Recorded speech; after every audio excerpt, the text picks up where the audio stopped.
Hello guys, in this video I am going to show you how to set the theme in the hotels.com application. But first I just want to mention, don't forget to subscribe to my channel, because at 10,000 subscribers I am going to show you my whole YouTube revenue statistics and growth strategy, as well as how to make money online.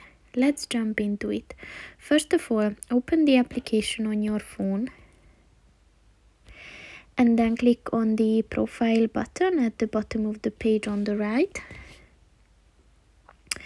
and at the app settings section just look for the choose a theme button, and as you can see there are 3 modes.